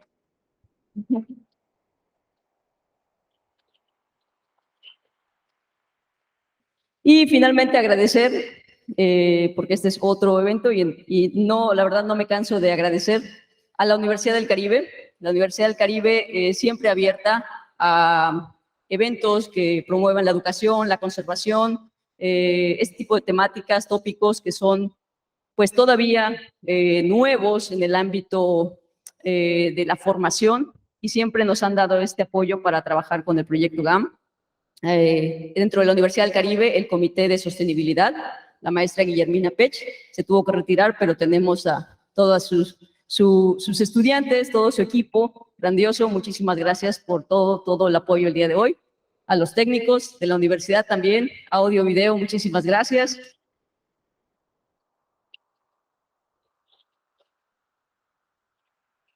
Y a los departamentos de Ciencias Básicas e Ingeniería y Departamento de Turismo. No dejo fuera a los departamentos de Negocios Internacionales, porque vamos a trabajar. No dejo fuera Gastronomía, porque parecería que Gastronomía está fuera de las Cuevas y el Karst, pero yo creo que hay que encontrarle una manera de que todo mundo sepa en dónde vivimos y cómo afecta lo que hacemos al entorno. I just thanking Universidad del Caribe, Sustainability Committee, all the technicians that support us, not only today, but days before, and also the Department of Basic Sciences and Engineering, and the Department of Tourism, Business, who is coming into the field of studying also the cenotes from their point of view. Thank you very much. I give you the word so you can ask any question or make any comment. Aquí termino, les doy la palabra a ustedes si quisieran hacer alguna pregunta o comentario en torno a los videos que vimos o directamente a los investigadores que han tenido una amplia experiencia trabajando en estos sistemas. Bueno, buenas tardes. Mi pregunta es para el arqueólogo Guillermo. Bueno, de lo que nos comentó era de que en estos sitios, tanto en cuevas y cenotes, se han realizado rituales. Ahora bien, mi duda sería si dentro de estos lugares existe alguna evidencia arqueológica que esté apegada a que estos cultos como sacrificios humanos o estas ofrendas que se arrojaban en estos sitios estén apegados especialmente a una deidad?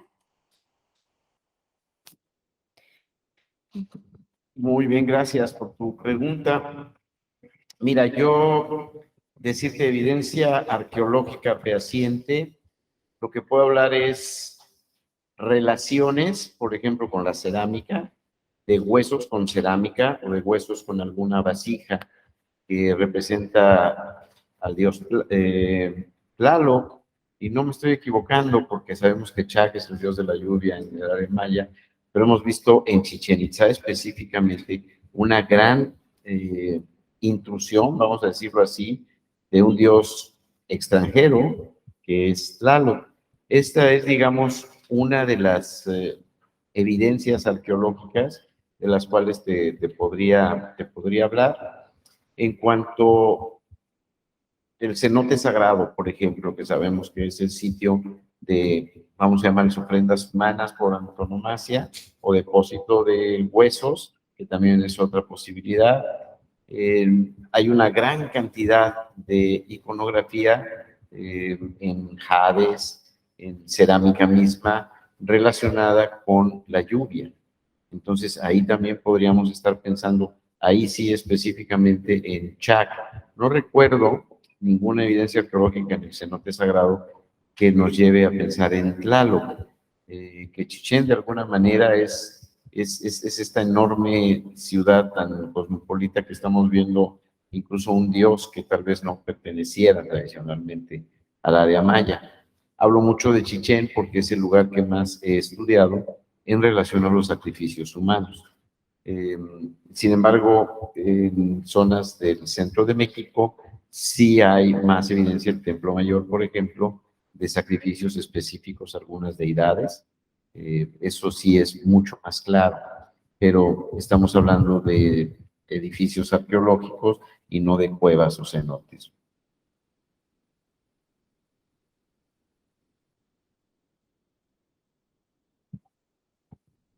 A ver, yo tengo una pregunta y me gustaría aquí. Y me gustaría que los dos me den su punto de vista. I have a question. I will really like both of you give me your opinion. It's more your own opinion. What means a cave for you? From all your experience, from all your knowledge, for all your senses, what means a cave for you? ¿Qué significa una cueva para usted? Digo, me entendió. Bueno, es una buena pregunta. En mi caso personal, significa una gran pasión, significa el llamado a explorar, a investigar, significa el lugar donde puedo obtener una mayor información, en el caso de mi profesión arqueológica, acerca de lo que sucedió en el pasado, porque las cuevas preservan, como lo explicó también el doctor Groves, preservan los materiales como ningún otro contexto. Bueno, tal vez el hielo, ¿no? Pero es muy escaso el material arqueológico que encontramos ahí.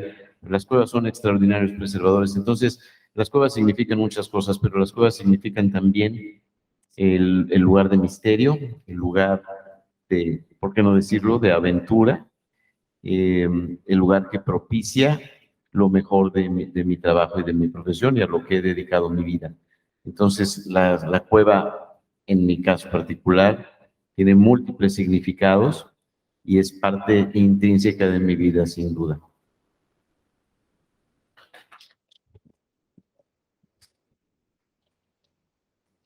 Can you translate if I say a few words? All right.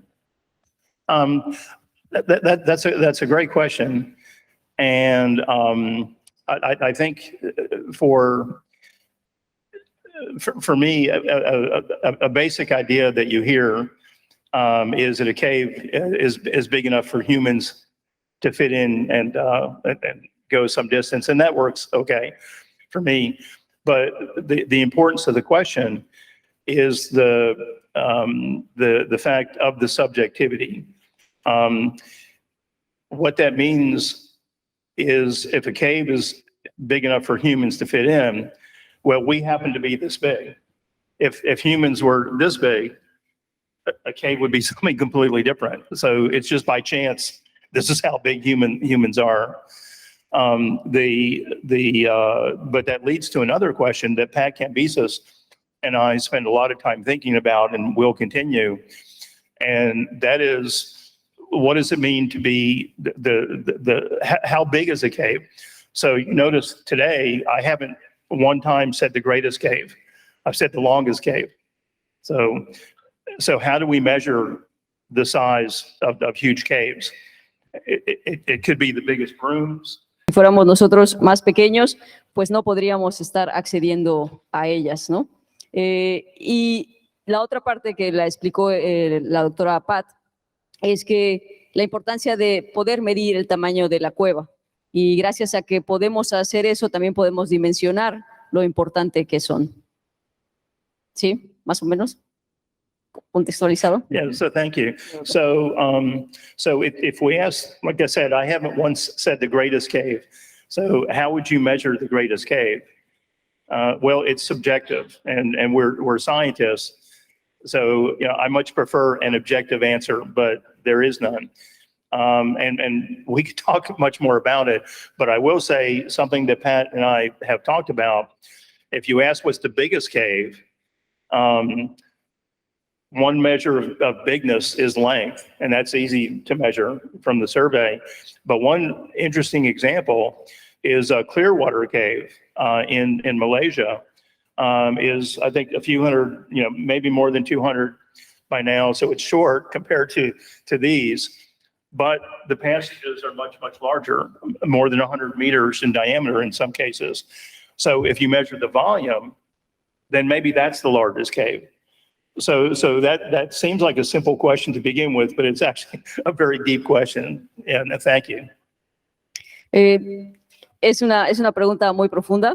Él prefiere como una respuesta objetiva, más objetiva, pero si habláramos desde el punto de vista subjetivo, entramos en el conflicto de cómo determinamos qué es la cueva más grande. O puede ser por la longitud, que es como nos explicó esta mañana la doctora Pat, tomando las mediciones de manera pues, científica, pero él trajo a colación un ejemplo en Malasia, perdón.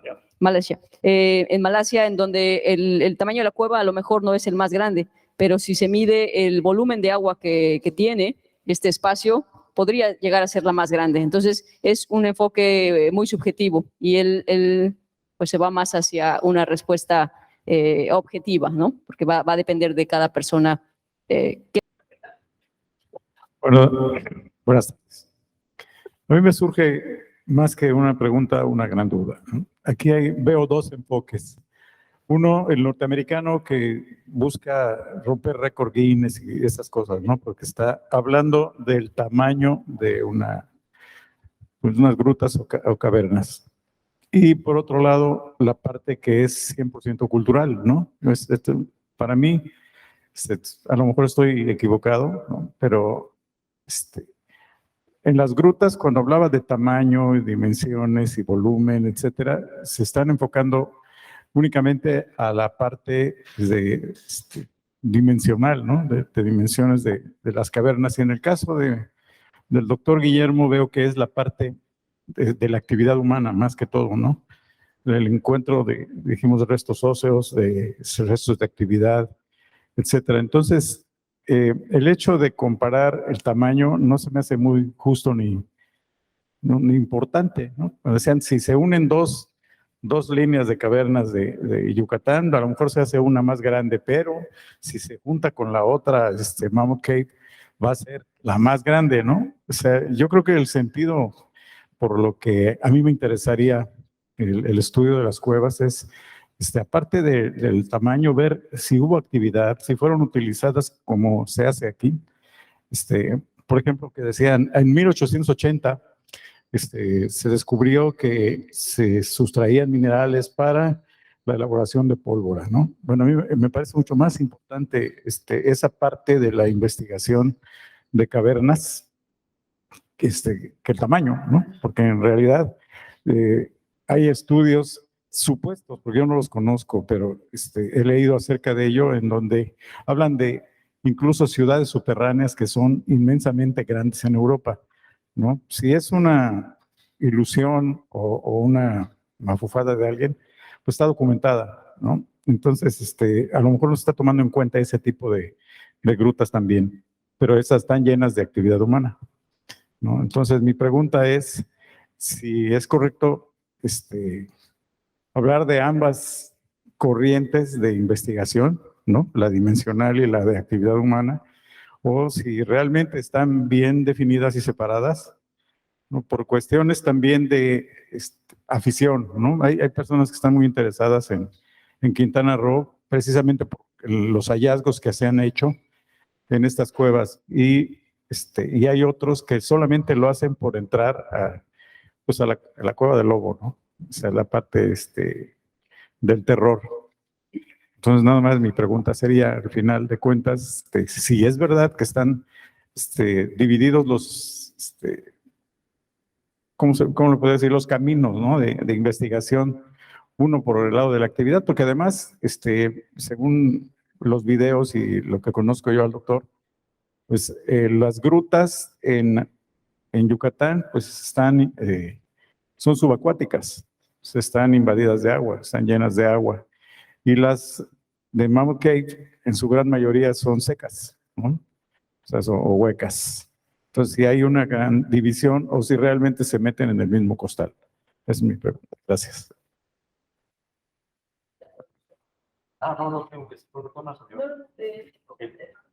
Bueno, rapidísimo, Daniel. Yo creo que no existe tal división.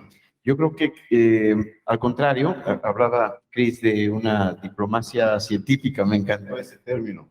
Y creo que son actividades complementarias.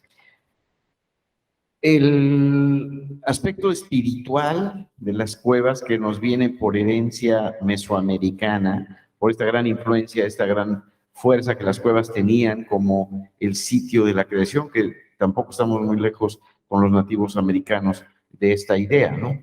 Es muy parecida. Yo no creo que haya realmente no existe una competencia, creo que hemos bromeado demasiado con eso, pero no hay una competencia entre quién tiene la cueva más grande, ¿no? Digo, parodiando por ahí algunas otras situaciones, pero realmente de lo que se trata es de poner en contexto la importancia de las cuevas, que tienen importancias de las que no hemos hablado, como producción de oxígeno, por ejemplo, y que van mucho más allá del conocimiento general. En el caso de nosotros, poner en contexto el hecho de que en las cuevas, en la península de Yucatán, que todos los subterráneos tienen mucho que ver con el agua y con la vida, como lo platicaron el doctor Pereira, como lo platicó el doctor Alvarado en la mañana, ustedes no estuvieron desafortunadamente, pero va mucho más allá. Yo creo que son diferentes formas de hacer exactamente lo mismo y debemos complementarlo. Creo que hay una correspondencia muy estrecha.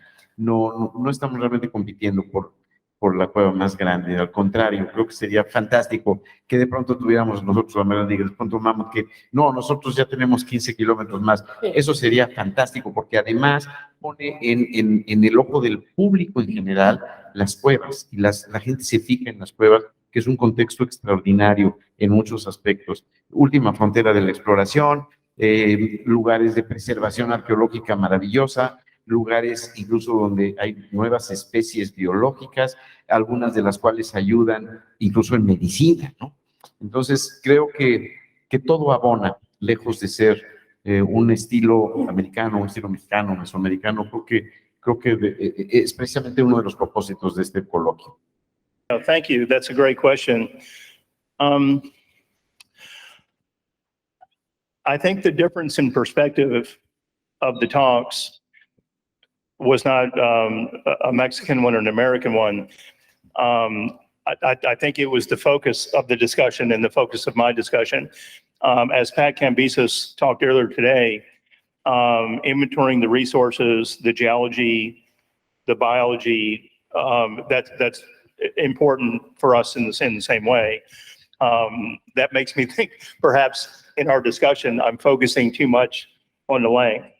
And that's really, and I admit that's the case. I think because the, just thinking as I'm talking, that because the first thing that these two great caves have in common is the length. And so that's what I've been focused in on these discussions. But that's not what my colleagues and I focus on every day. We focus on the cave and the resources. So that's a great question, and I think it's the perspective of the way that we had organized our talks. I think our thinking is much more in common than that may have suggested. Thank you. Se lo traduzco. No es tampoco su visión de que tengan como diferentes enfoques basados en una tradición desde su nación. Quizá él se enfocó mucho en la longitud en su presentación, pero ya la doctora Pat en la mañana hizo la exposición de la importancia de tener estos registros. Sin embargo, él deja claro que no es lo que hacen en el común día a día su equipo de investigación, que se enfocan más en estudios e inventarios de recursos culturales y naturales.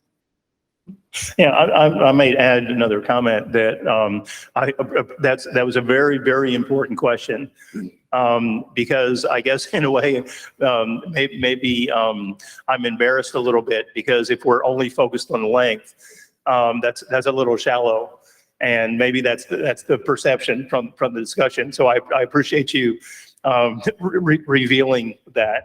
Thank you. Agradece porque eso le hace ver que quizás su forma de exponer el tema fue shallow, como no quiero decir muy bajo, pero superficial, muy superficial, pero agradece el comentario. Y algo que dijo que, perdón, me lo pasé, es que se enfocó en la longitud porque eso es lo más común que tienen los dos sistemas de cuevas, que son los más grandes del mundo. Y bueno, a partir de ahí inició su presentación. Gracias. Well, I have, first of all, both congratulations. It was very interesting, proud of what you presented, and the videos were great. Felicidades a ambos, lo que presentaron está genial. I have a question, and I would basically I would like to know your opinion.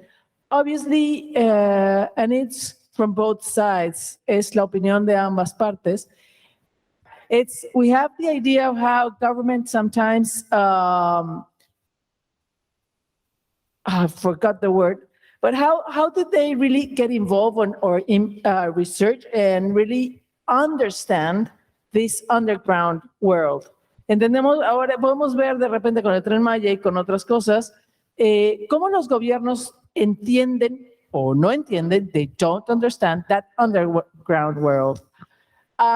What's your opinion, your perspective of how governments, because we have UNESCO, we have NGOs, have Nat Geo, we have other people, but it's not the government, the people that are the decision makers, los que hacen las decisiones a nivel de gobierno, que realmente entienden, porque lo dejamos en UNESCO, we leave it at UNESCO, and then how does that go down to the day by day of protecting these systems?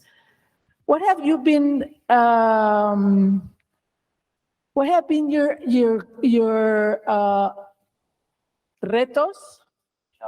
Challenges. What have been your challenges? ¿Cuáles han sido sus retos with this?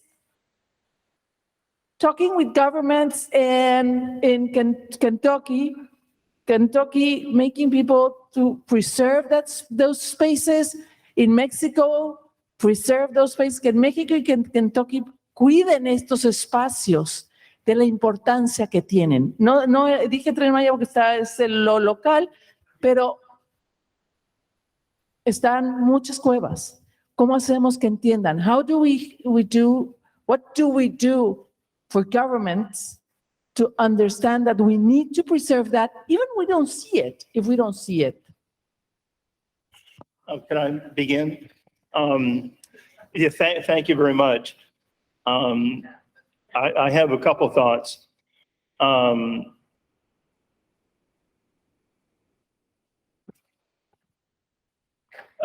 comment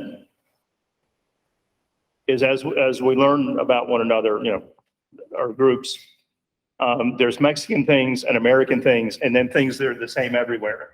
And that's one. The first thing is that we need to understand ourselves. I mean, at our level, first, what are the facts? You know, so we need to have understanding. How do we get that up to the decision makers? And a problem everywhere is decision makers that are making decisions about things they don't understand. And so we have to first recognize that challenge. The only general answer I can say, whether it's the U.S. government, whether it's UNESCO, Kentucky, or the federal government, is to recognize that you need lots of colorful pictures and very short sentences that recognize that to get the information, you have to. Well, let me give one example. Some of the work that I do is to consult about legal cases for trials and lawsuits and things. And some advice that I was given early on in my experience is when you are explaining to judges, not just lawyers, but judges, the level is fourth grade. And as long as you remember that, you're okay. Other than that, so I think that's important, is you have to have it, and I'm being a little silly, facetious, but you have to have it in a form that they can understand. And that's important to remember, because if you don't, you lose the opportunity. The other question is, how do you have the opportunity? And that's kind of by chance. We're lucky here this week because John Putnam, one of the heads of the international programs for the National Park Service, he spent the day on Zoom with us today. So there are very engaged people. We will meet later this week with the Consul General for the State Department in Merida, and she's taking the time to sit down with us to learn about what we're doing. So you can't force that, but when you have the opportunities, you need to take advantage of it. And I don't know a better general answer, but you're exactly right. Yo rapidísimo, para no prolongar mucho esto. Aquí la importancia de la divulgación de la ciencia. Aquí la importancia de poner esto en una perspectiva atractiva, exploratoria, misteriosa, que eso es lo que son las cuevas también. Y poder llegar a más gente, ya sea porque decir Mammoth Cave es la cueva más larga del mundo, no, es saca. Eso está bien también porque lo pone en la mente de las personas. Cuando la conexión de Zacatún, yo considero que el Proyecto Gran Acuífero Maya hizo una extraordinaria labor de difusión. Hubiera sido, conectaron una cueva, sí. Esto, obviamente, lo pone en la mente, en la boca de mucha gente, y esto también llega a niveles superiores. Recibí felicitaciones, el proyecto recibió felicitaciones de altos políticos que se quedaron en eso. Felicitamos al Proyecto Gran Acuífero Maya por este gran logro. Ok, necesitamos apoyo, recursos y sobre todo necesitamos que se haga conciencia acerca de esto. Creo que es muy importante seguir insistiendo con las autoridades, con los que hacen las decisiones, como se llama cadena, con los que toman las decisiones, para de alguna manera poder tener un apoyo para proteger todo esto. Y hablo también de ese enorme desarrollo, toda esta infraestructura que se está desarrollando en muchos aspectos. Y espero que nosotros hayamos puesto un pequeño grano de arena para que se entienda la enorme importancia científica, incluso cultural, por supuesto, de estos maravillosos sistemas.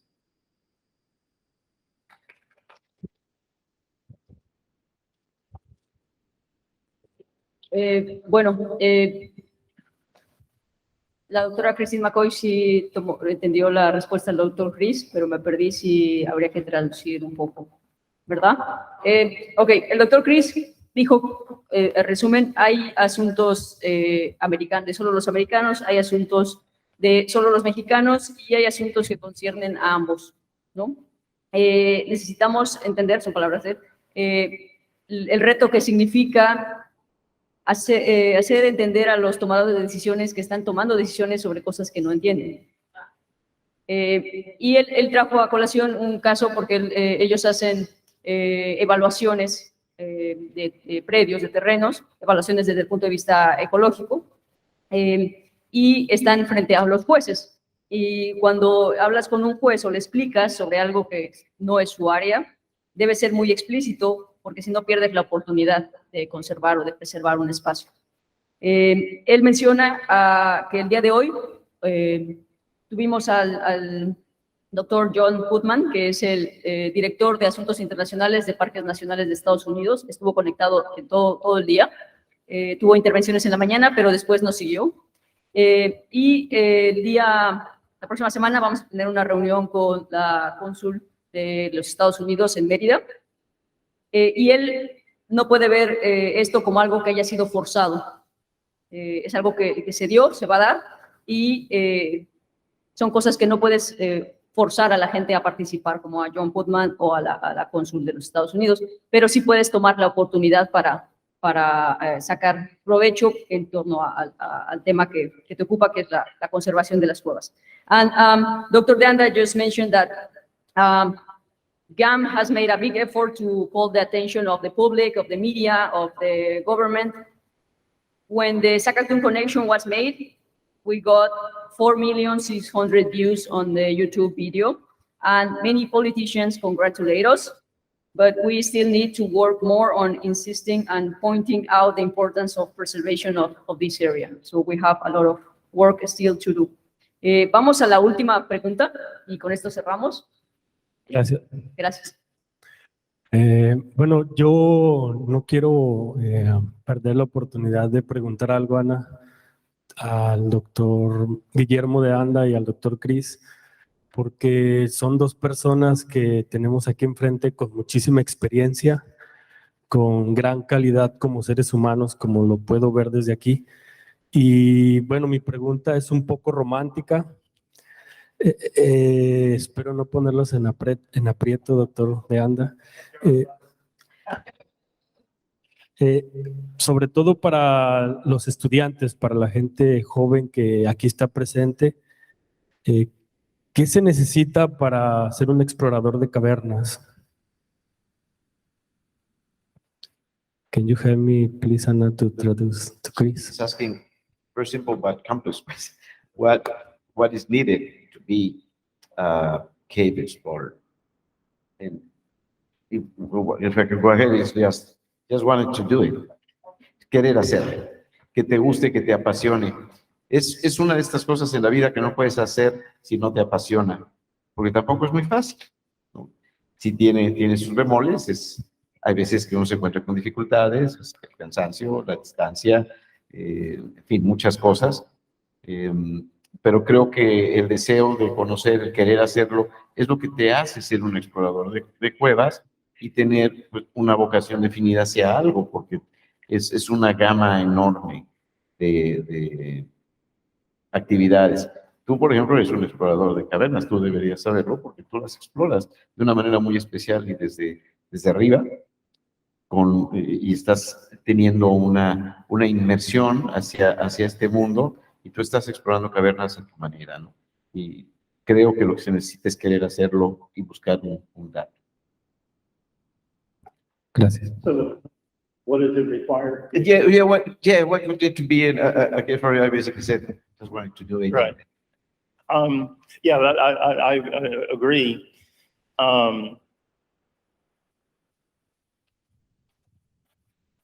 If you're going to be a cave explorer, you know it. It's for some people, not for other people. For me, it's National Geographic. In 1964, I was 6 years old, And the December issue had a whole story just about caves. And I was 6 years old and I was reading, and it was one picture, and there were some men standing about this deep in mud and water. And that was a long time ago. I remember just as clearly. And I thought that the only way you could be more separate from the world, more out there, is to be in a spaceship off the Earth. That was as far out as you could be. And as a 6-year-old, I don't even know what words to use. And I told my father, when we go on vacation, let's go to caves. So I just started making any opportunity as a 6-year-old. And then here we are today. You know it. Yeah, I guess is the way to say it. Yeah. I think this is the big importance of science divulgation. You get this magazine, so an impressive picture, and you discover what you wanted to be in life. Yeah. You wanted to do caves. Yeah. If you can take just a little bit more, I tell my students over and over and over that you can be a scientist, you can calculate people's taxes, whatever job you have, just make sure that it's what excites you, whatever it is. And that's important, whether it's cave exploring or golfing or being an accountant, whatever it is. You should get up in the morning and say, this is what I want to do today. Gracias. Gracias. Okay. So the question you heard, what does it needs to be what is needed to be a cave explorer? And Dr. Alvarado was speaking in terms of how to talk to the young people. No? So Dr. Anda mentioned that it's your passion, they're willing to actually do it.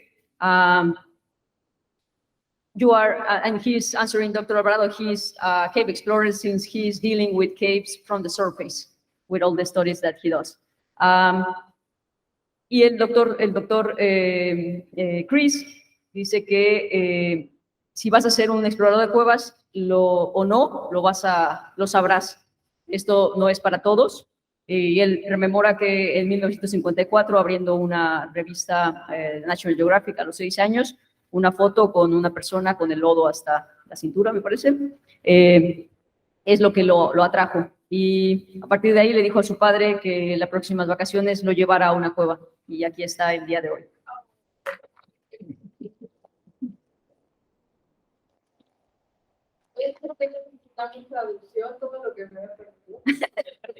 Y finalmente dijo que lo que le dice siempre a sus estudiantes es que no importa lo que decidan ser como profesionales o como profesionistas, pero lo importante es que los emocione, los apasione. Bueno, con esto cerramos. Muchas gracias a todos.